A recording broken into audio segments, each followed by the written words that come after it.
Welcome back to Talk of the Town on 99.7, 1450 WHTC and WHTC.com. And we welcome you back to Talk of the Town for this Monday, September the 28th. I'm Gary Stevens. And we are joined on this fourth Monday of the month in our 10:30 segment. It's a monthly feature with State Representative, first-term Republican from R-Zeeland Township, Brad Slagh, is on the other end of our Zoom connection. Brad, good morning and welcome back to Talk of the Town. Hey, good morning, Gary. Glad to be able to be here today, and thanks for having me in. Glad you are with us. And if you have a question for Brad, what's going on in Lansing, he'll be happy to answer it at 395-1450, 395-1450. Trying to be transparent, I will mention this. On Wednesday, word came down that there was an agreement between the Whitmer administration and legislative leaders on a fiscal 2021 spending plan. It flew out of the House in less than 8 hours. A lot of high fives and attaboys were reported by MERS. I wanted to get Luke Meerman, the state representative, a fellow first-term Republican from Coopersville, to talk about it. And he was trying to deflect, saying, hey, wait a minute, I wasn't involved that much with it. Brad Slagh was. And I says, wait a minute. Luke, we missed you this month because of the Labor Day holiday, so I wanted to have a chance for you to have a little platform. I said, I'm going to be talking to Brad on Monday about this. Oh, okay. So we did talk to Luke on Morning News about the agreement, but I will now talk to you about it. How much were you involved in the negotiations for this particular agreement there, Brad? You know what, Gary, the negotiation stuff for this was all done at a level outside of my pay grade. It was really done with the governor's staff, the House and the Senate leadership for the appropriations committees. So those folks took care of almost everything. The one caveat to that is every committee group, so a subcommittee group, had their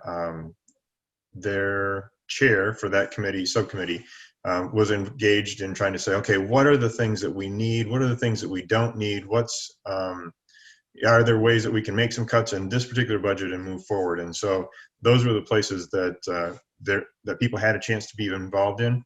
The only committee that I'm the chair of is the Joint Capital Outlay, and there's just not dollars for putting into buildings and that kind of stuff right at the moment. Although I am still working to see if there's a way that we can squeeze something out before the end of the year. There'll be some important things. When you mentioned capital outlay, in other words, saying renovating state buildings, renovating state, not maybe the infrastructure, that might be something entirely different, but some of the state buildings that need to, let's put it this way, keep up to date. You don't want to have a crumbling building for people having to take care of state business.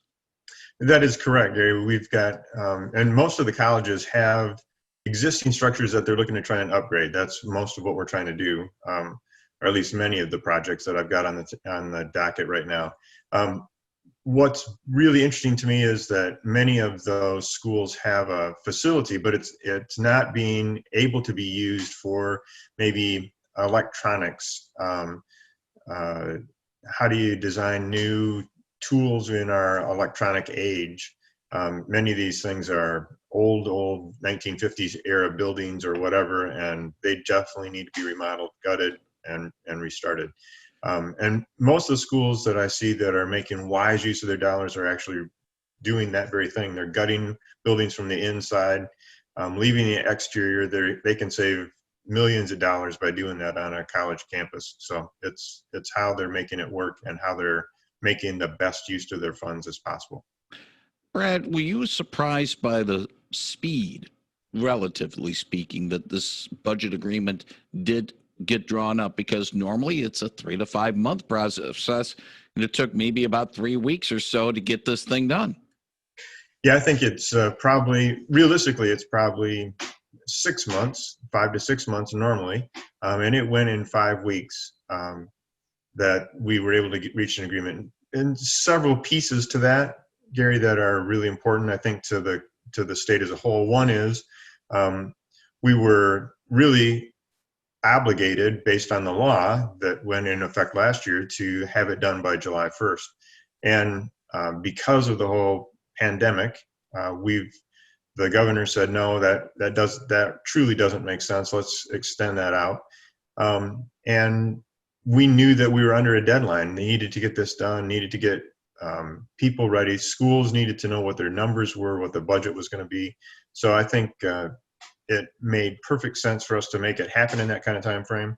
I'm excited that it got done, and I'm excited that we had the dollars that came in from the federal stimulus process to actually enable us to, because it was about $48 billion that came into the state from the federal stimulus process, including unemployment, those kinds of things, that we now had money to be able to not have to make huge cuts this year.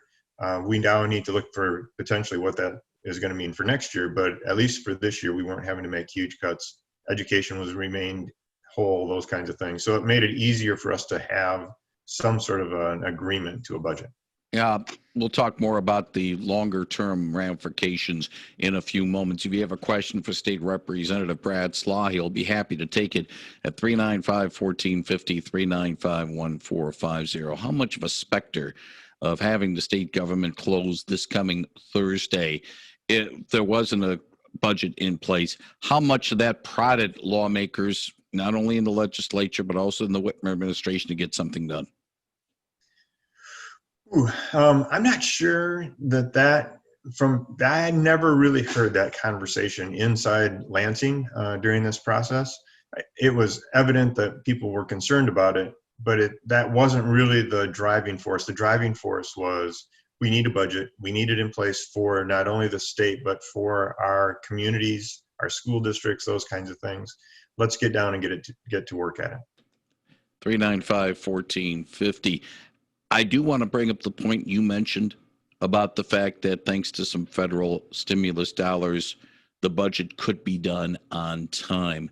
The concerns about fiscal 2022, is it a little bit too early to start worrying about that, or do we need to start being concerned about next year's spending plan, even though the fiscal year doesn't begin for 2021 until Thursday? It is not too early to be considering that. Where are we going to go and how are we going to do that? Obviously, there's going to be, probably in Lansing, there's not much thought being given to that at the moment. It is an election year, and we're down to 6-7 days, whatever it might be. And so most of the oxygen is being generated toward who's going to be elected. And then obviously there's going to be thoughts about who's going to be working in what leadership roles within that, what committee chairs, all those kind of things go on. So there's a whole bunch of background stuff that's going on that's sucking the air out of the process that might happen for setting up budgets for next year. I can tell you though, from our conversations for the budget, we had, the thought process is saying part of our budget for 2019-20 was to actually pull dollars out of the rainy day fund. We pulled out $350 million out of that rainy day fund to make sure that the budget balanced. So the process is already in place to say, okay, in this next budget, can we start putting money back into that? Because we're going to have a rainy day again. And maybe that will happen with our 21-22 budget cycle. So we do have to be careful about that. 395-1450. If you have a question for State Representative Brad Slagh, I'll be happy to take it at 395-1450. Being able to put a balanced budget together without having to ask for more money, more state revenue. That's almost of a great juggling act as anything that could be done, because obviously revenue enhancements is the pseudonym for higher taxes. And there are some who say without revenue enhancements, Michigan was going to be able to fill the financial hole. Fortunately, you didn't have to add the tax burden of the residents of the state. And you're exactly right, Gary. That is, from my perspective, it was a great thing not to have to go and say, hey, wait a minute, we're going to need more taxes. My concern is still that we have in place opportunities for people to go out and do some long-term borrowing and some other kinds of things related to the state. My understanding is that the governor has now worked on trying to issue $800 million in road bonds. So obviously, to make sure that living into commitments that she had made campaign-wise to encourage investments in our road system. And we definitely need to continue to work on it. That is not going to go away by itself. We need to continue to figure out ways to be able to move money toward the road system. We need to make sure our infrastructure works in the state of Michigan.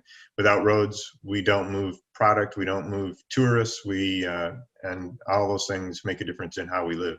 Yeah, that's important, but wait a minute. I'm going to pull the wait a minute on this one, Brad. Didn't we put the billion number on the first round of road bonds last year? That we got that now? I mean, I have a funny feeling this is a little to me. Maybe I'm wrong.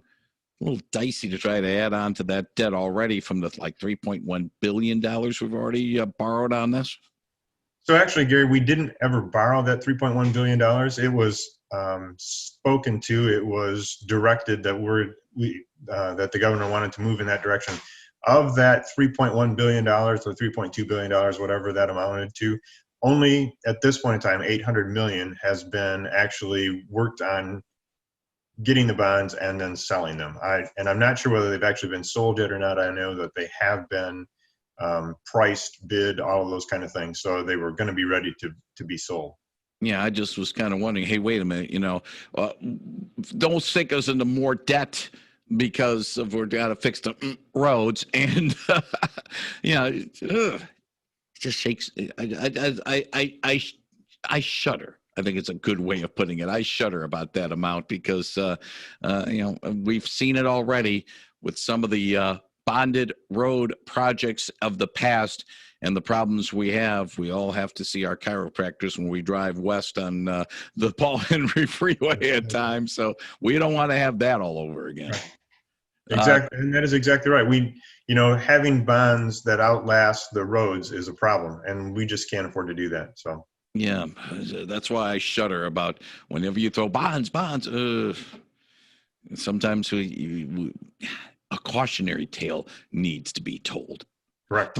There is something in the budget, Brad, that you pointed out about money available for schools that are growing in enrollment. Maybe it's been overlooked a little bit in the haste to be able to have a budget in time for the October 1st start of the new fiscal year.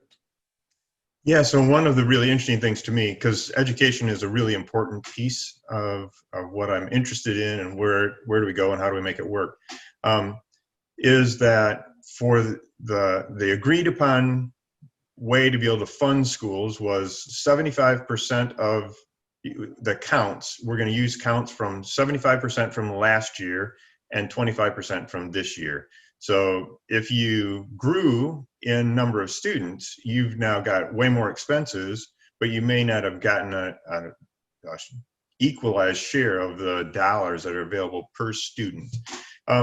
And so what they did is they put about $66 million, roughly, I'm not exactly sure the exact number, but close to that number, in a pot that said these dollars are only to be used for helping schools where they have grown in enrollment, so that they would have had a negative impact because of the way that the counts were going to be done. And then just a prime example of that would be Inno Academy in Zeeland here as an example, has seen their enrollment. The last I talked to them had seen a doubling of their enrollment from last year. They had about 220 students last year. They had over 440 this year. And that obviously changes their dynamics from from a dollars and cents needs perspective, more teachers, all the other stuff that goes along with that. And they're going to be able to tap into these dollars that are additional dollars set aside specifically for schools that are growing like that. And, you know, every parent has a different view of whether they want their kids in school. And so they're going to move their kids to where there is in-person education, or they might want to, on the reciprocal side, say, you know what, we're going to keep our kids home and we want them to do simply virtual. Both of those things could grow. And so it's just a way to be able to fund them more equally. 395-1450 if you have a question for State Representative Brad Slagh. When we chatted last month, you introduced legislation to sort of rein in the emergency alert system for the state so that it doesn't be used as a vehicle for gubernatorial proclamations, shall we say, sort of keep it to be emergency purposes. Where are we standing on that? So I had an opportunity to have that bill heard by the Government Operations Committee, and they've passed it out of that committee. It has come to the House floor. It'll get voted on shortly, I would imagine. And I truly believe it'll get passed, and we'll move it on from there to the Senate. Yeah, the thing is, and we've talked about it before, this legislation, and I'm going to, I'll use my experience. I had a funny feeling this was coming up. So not the bill, but the message that the governor was saying about wearing masks or something like that. And so I put my phone on mute so that when it came, it didn't blare out and startle everybody. And, my wife was taking a nap and I didn't want to wake her up and stuff like that. Here's the thing, though, and we agree on this. If it's used too much, it's going to be boy who cried wolf situation, and more people are going to do what I did, put the phone on mute. That is exactly true.